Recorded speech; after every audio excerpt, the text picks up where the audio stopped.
నేను టైగర్ నీరా, నన్నే ఫోన్లో పెడతావా? ఇంకాసేపట్లో ఫోన్ మోగుతుంది, అప్పుడు నువ్వే నా కాళ్ళ బేరానికి వస్తావురా.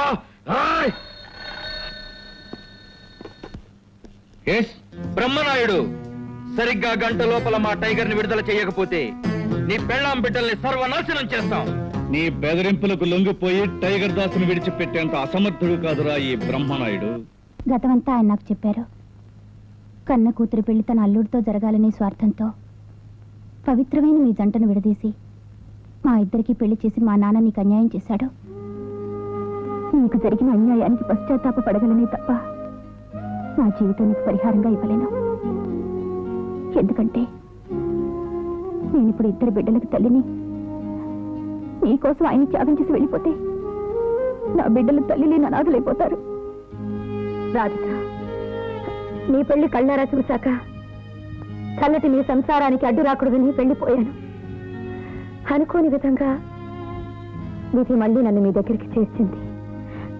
ఇక్కడుండే నీ జీవితంలో కలతలు లేపదలుచుకోలేదు రాధిక.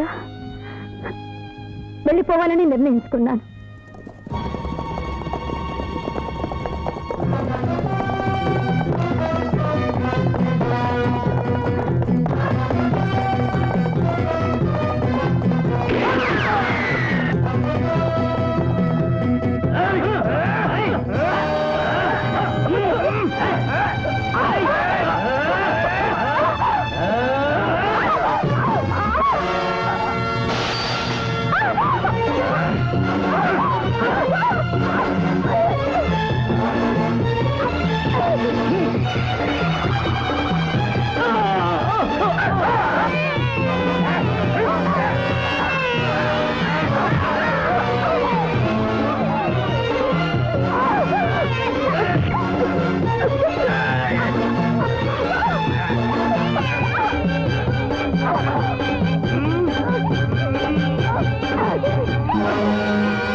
అలా భయాందోళనలో 2 పోలీసులను కూడా కాల్ చేశాను.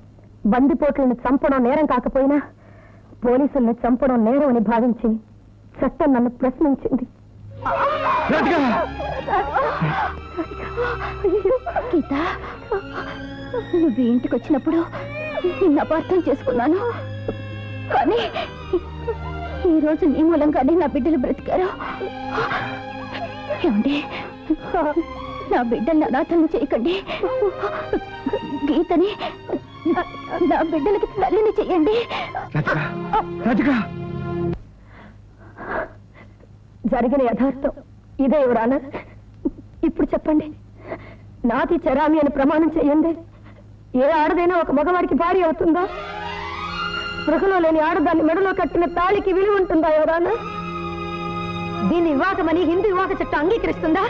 నేను ఆ శ్యాంబాబు భార్యనని న్యాయస్థానం శాసిస్తుందా? చెప్పండి ఎవరానా? చనిపోయే ముందు రాధికకి ఇచ్చిన మాట కోసం బ్రహ్మనాయుడు గారి ఇంటికి నేను వెళ్ళాను. ఆయనకి భార్యగా కాదు, ఆ పిల్లలకి తల్లిగా వెళ్ళాను.